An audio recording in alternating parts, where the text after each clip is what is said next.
So welcome back to my channel. This is Dom and another painting update on some of my more recent projects. So I'm flying through the Boxer stuff, Boxer Rebellion figures, and plenty more of that coming up in a minute, but also some other things because I don't want you to think that I'm just a one-trick pony. Maybe I am, maybe I'm not. I'm an addictive fool. So first up, these are some artisan 28mm colonial figures. They are Indian. I think they're actually Punjab in the catalogue. It's old-fashioned, isn't it? On the website, but they'll do very nicely for the Indian troops that joined the coalition forces to relieve Peking from the Boxers. And they're very, very nice figures. I do like artisan figures. They have that sort of chunkiness and definition that makes them a joy to paint, frankly. So, yeah, that's a unit of 12 there, which, if we continue with Men Who Will Be King, is sort of standard size unit. And jolly nice they were to paint. Same as I did with the mountain gun, used as a sort of a sandy tan colour as the uniform, base uniform, and then gave it a wash of Agret's Earthshade, and then highlighted a little bit just to sort of make it have that sort of khaki sandy look that they seem to have when you see pictures of the troops. And they're ready for the table. So this is another one of the war bases 55 days in Peking, a range of MDF terrain buildings. It is a Chinese well, and yeah, just thought it adds a little bit more colour to the scenery. So nice little kit to put together. Again, a bit like all these war bases MDF buildings, I've actually found them pretty easy to put together, which is great for a fat-fingered fool like me. Painted up in sort of fairly bright, well, the red, which is very popular in China, a colour associated with luck, apparently, and the gold on the top, just because, again, gold is affluence and wealth and everything else, which is very much what Imperial China stood for. Anyway, that's that one done. So next up, well, I'm really truthfully waiting for the Wargames Atlantic Japanese 1900, 1914 box set that they're due to be bringing out at some point, because the Japanese formed one of the largest contingents of the coalition forces against the Boxers in the Boxer Rebellion, and so it seems only right there should be a decent number of Japanese in my forces. But in the meantime, when I was ordering, I think these were from Ironclad, I can't remember. If I remember, I'll put it down underneath. When I was ordering from there, they had some Japanese support weapon, well, this Japanese machine gun, and also these two officers wearing samurai outfits. And I thought they'd be a fun addition. So just to get me ready for the Japanese to come at some point, I thought I'd make a start and paint these fellas up. Done them in the blue and white. I've also seen them in, I think, all white. But chose the blue and white because I think it looks really classically turn of the century Japanese imperial forces, as they tried to sort of mix it with the Western powers, and were really treated pretty badly. But there you go. That's the way of the world in those days, sadly.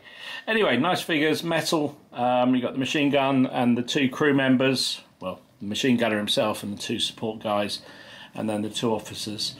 All ready to go. And next up, another war base is Chinese 55 days in Peking building. I did one of these before. They're just fun, easy things to put together, which is great great for me because I got fat fingers and I can't model for shit really. Roof comes off, nice and simple construction. Nice and simple to paint up. Nice and simple for the table. What more can I say? So these fellas are, well, they call them veterans or old soldiers in the Foundry, it's Foundry Offshoot Casting Company, or whoever they are. They do these as part of their Victoriana range. And I wanted some figures that I could use as sort of civilians if I did any sort of scenarios for the Boxer Rebellion where you know, some civilians are caught up having to defend a station or something, and you know, some of the old boys who are around the area come and grab their rifles and come and fight it out. So these seem to be ideal to mix in. You got this guy here who's got one arm. This guy's got a hell of a beard, and this guy's got patch.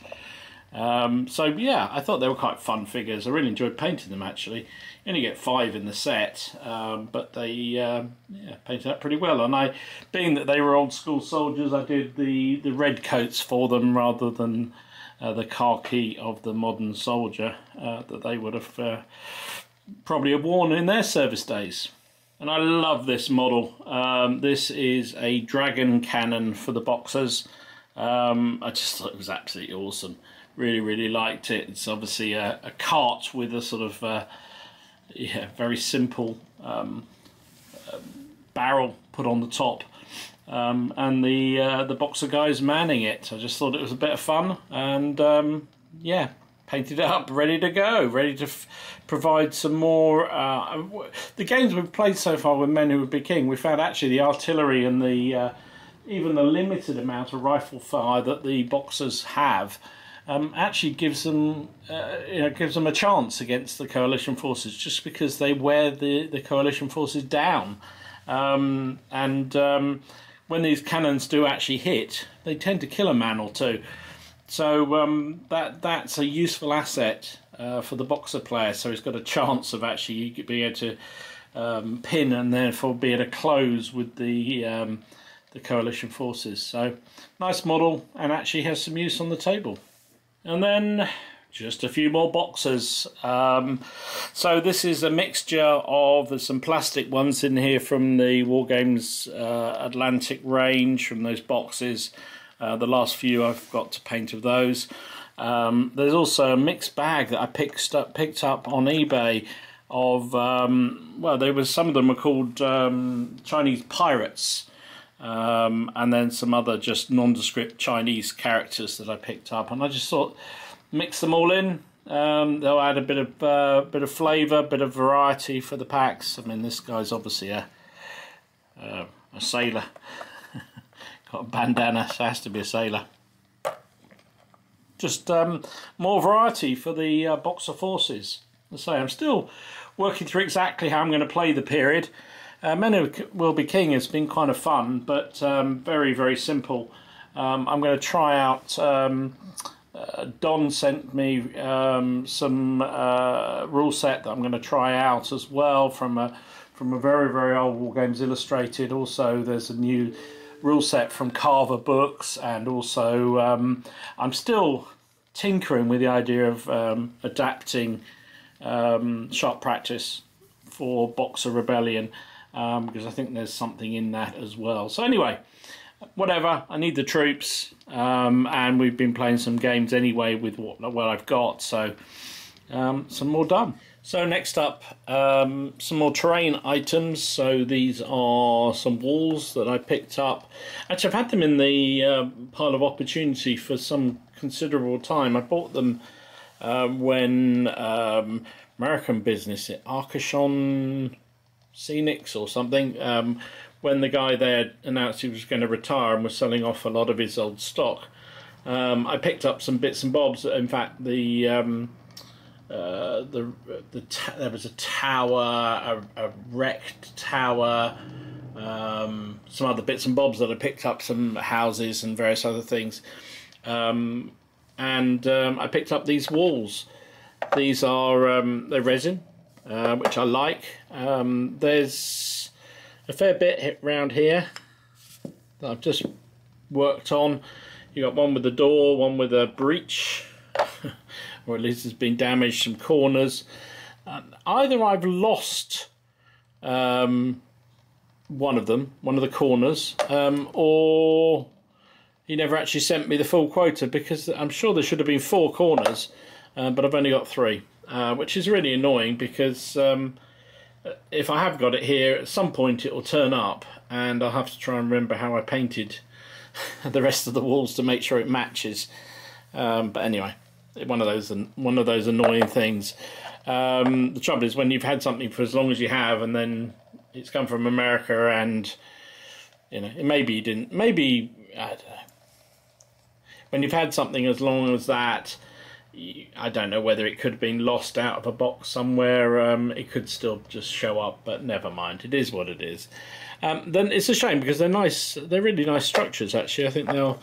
Well, I mean, I can still use them perfectly well, so they'll sit quite nicely. I might even use them as part of my Boxer stuff, or maybe it'll just go in the general stash of terrain.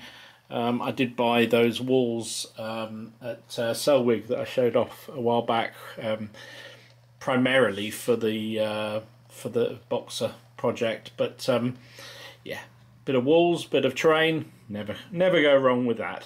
Now, I don't want you to think that I only paint Boxers and coalition forces, although, you know, last couple of weeks that's probably true.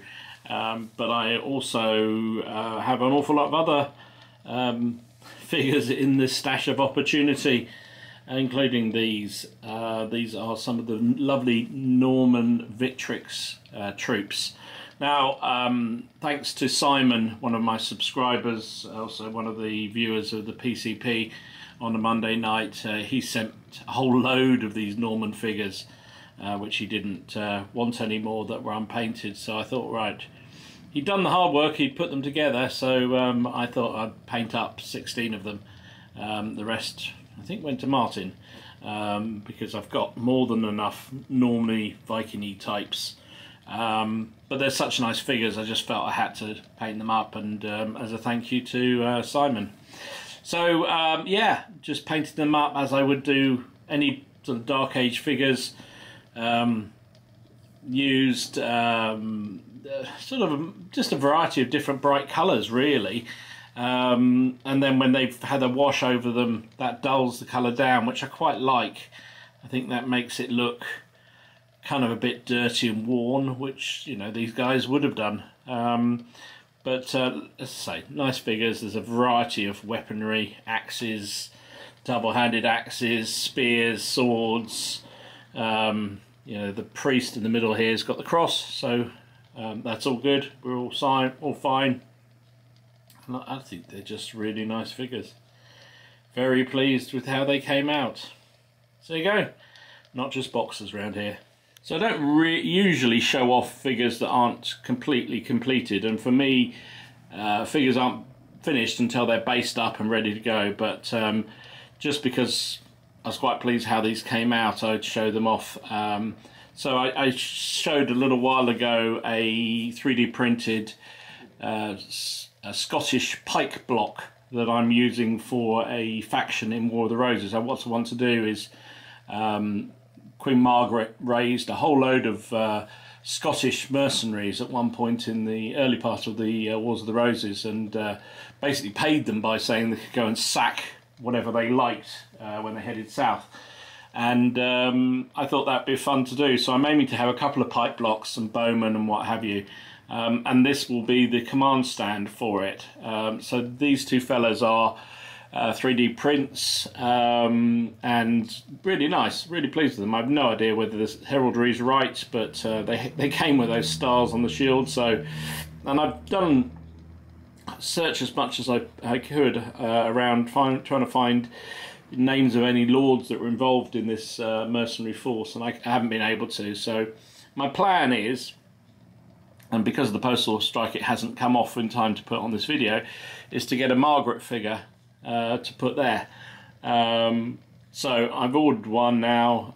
Someone told me the Perry one wasn't actually that great, so I've been scouring all over the place trying to find one that looks a medieval sort of queen lady, that kind of thing. I think I've got one from War Games Foundry coming, so we'll see what she looks like, and if she's good then I'll put her in there, and maybe with another attendant, and that will be the Scottish mercenary base done. This guy, Perry? I can't remember. I've got a whole load of standard bearer men who I just use, put in when I need them, so obviously they'll carry the Saltar ready to command the Scots. And so finally, these are some extra French generals for my Napoleonic collection. So I realised actually I don't have enough French officers, generals, and also I'm missing a few on the Prussian and the Russian side. So I've been trying to sort of rectify that a bit. So this fella here, which I'm assuming is a Ney, Marshal Ney, it was actually a 3D print that James printed out for people who went to CrackCon, which was incredibly generous of him. So a really nice little figure, really pleased with him. Painted up beautifully for a Frenchman. And the other two figures are, sorry, just getting better into focus, there you go. The other two figures are Avonpost metals that I got from Mez's Miniatures. I do like the Avonpost sculpts, and they're really nice. Now the only difference is you can see the 3D print is a little bit more heavier set, shall we say, than the Avonposts. But that's fine. People come in different shapes and sizes, don't they? So there you go, a couple more generals done. So I hope you've had a good week. I'm away for a week, so I'm not likely to do an awful lot of painting this week, but been fairly productive up till now, and quite happy with where I am with the hobby. So anyway, hope you're doing well. Please like, subscribe, share, do all the good stuff, hokey pokey. If you want to join the become a member of the channel, then please hit that join button, and I can work out what exactly I'm going to do for that. Probably sort of naming characters in games probably is where I'll help first of all with those. Anyway, stay safe, stay well, and I will see you again soon. This is Dom, signing out.